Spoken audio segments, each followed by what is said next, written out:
Hey, Sky again, and we're going to make a sauerkraut, which is so important for your digestive health. And a lot of people really need to eat it just because, whether you like the taste or not. I actually really love it, and at first I didn't. The reason being is because of standard American diet and just stress, environment, poor food combining, etc.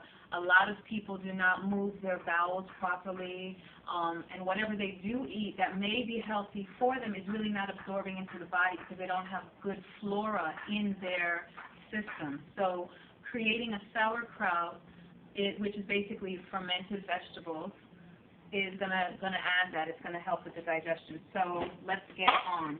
Now the basis of a sauerkraut is of course some cabbage, and really easy. We're just gonna chop it up, and I find that when I chop it up small enough, it goes faster. Okay.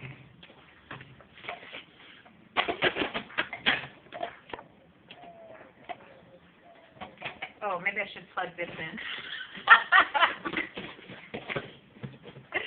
You always got to be prepared when you're making food because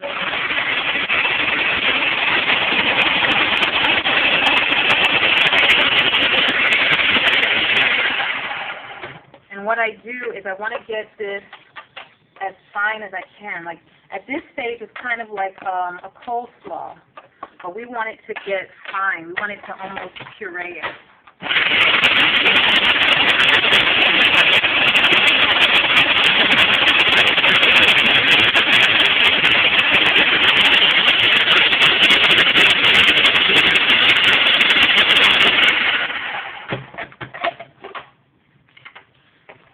See, it's just there, and I'm just going to hit it one more time just to get those big pieces beaten up a little bit.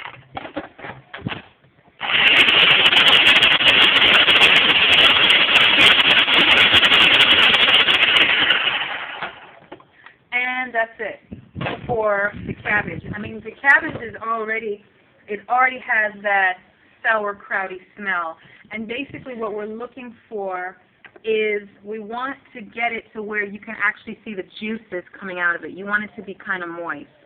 So what we do with that is I have my little, just like a regular Ziploc. I mean, some people use glass and crocks and all that kind of stuff, and the reality is you just need to make it. So you can get fancy, you can get simple, it don't matter. So I'm going to get all of this in here like this. And then I'm going to make my next batch. That's a little in there because it's okay if it mixes. I'm actually going to do some sweet potato. Now, the thing about sweet potato is if you're thinking, well, how do raw foodists eat potatoes? Like, how are you going to be able to eat it? You know, fermenting is the best. It's going to digest a lot faster.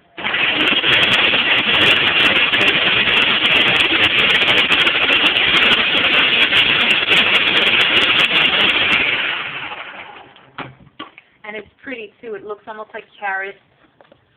I'm going to hit this off again. Just going to take it off the side. And in fact, I have a couple carrots, some apples. Let me just throw it all in here. See if it'll break up. That just gives it these little baby carrots. So we can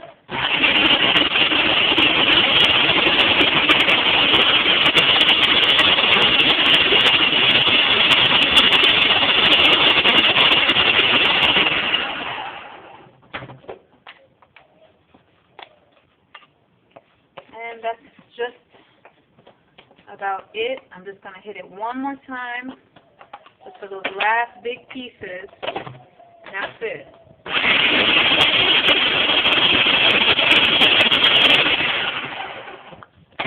Okay, there we have it. So in here we have sweet potato, apple, and some carrots. And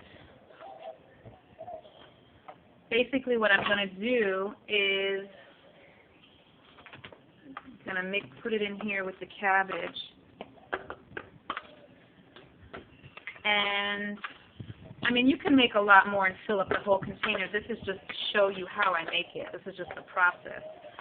And then what you want to do is you want to mash it in and press it all the way down.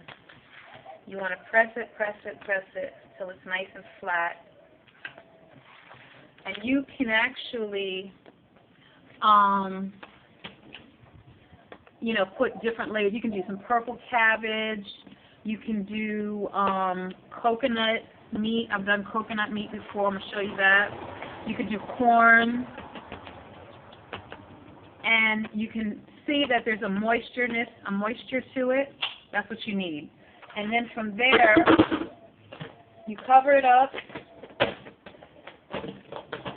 and put it in your cabinet in a very dark cabinet for 4 days. Oh, it's not closing.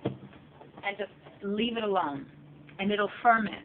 And then what happens is, and after 4 days, this is what you end up with.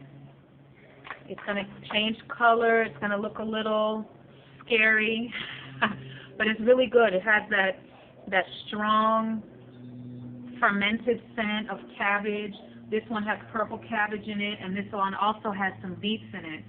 And this I've stored in the fridge now because this already went about 4 or 5 days, and we just keep eating it, and it's so good. And you should always take about a tablespoon or so for every meal you eat. Just throw it right on the plate.